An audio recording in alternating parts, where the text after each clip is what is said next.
எல்லாரும் இப்படி அமைதியா இருந்தா எப்படி? ஆக வேண்டியதை பேசலாமே.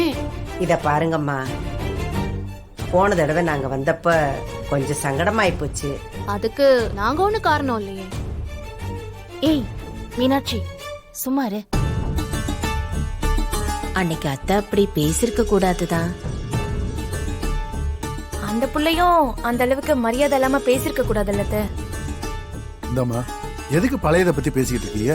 இப்ப என்னத்துக்கு வந்தோம், அதை பத்தி மட்டும் பேசுங்க. இத பாருங்கம்மா, உங்க பொண்ண பிடிக்காமலாம் நாங்க வேணான்னு சொல்லல. அது சரியா பேச வராதுன்னு தெரிஞ்சப்ப அதெல்லாம் என் அக்கா நல்லா தான் பேசுவா.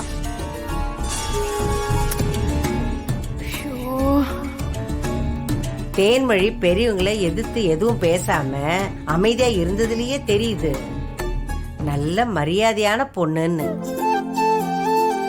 அதுவும் இல்லாம என் மருமகளுக்கு உங்க பொண்ண ரொம்ப பிடிச்சு போச்சு. அண்ணனுக்கும் தான் அப்பதா. ஏய் கையில சும்மா. அவனுக்கும் தான். என் மருமக என் பேச்சுக்கு மறு பேச்சு பேச மாட்டா. எனக்கு தான் கொஞ்சம் விருப்பம் இல்லாம இருந்தது. நானும் யோசிச்சு பார்த்தேன். சரியா பேச்சு வரலன்னா பெரிய குறையெல்லாம் ஒண்ணும் இல்ல. என் பேரன் ஜாதகத்தை பார்த்தப்ப அவனுக்கு 30 நாள்ல கல்யாணம் செஞ்சு வைக்கணுமா ஜோசியர் சொல்லிட்டாரு.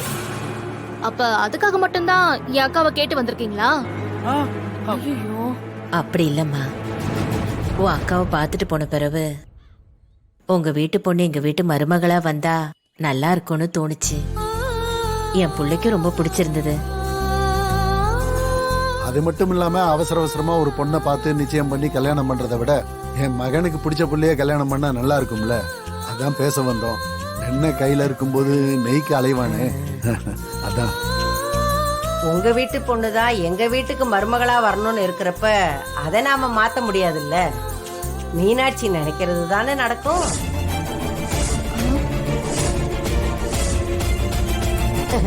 நான் ஒன்ன சொல்லலம்மா, சாமிய சொன்னேன். நீங்க மறுபடியும் எங்க வீடு தேடி வந்தது எங்களுக்கு ரொம்ப சந்தோஷமா தான் இருக்கு.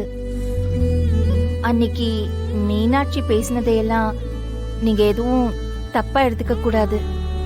இவங்க 2 பேருக்கும் ஒருத்தர் மேல ஒருத்தர் ரொம்ப பாசம். அதான் ஒருத்தரை ஒருத்தர் விட்டு கொடுக்க மாட்டாங்க.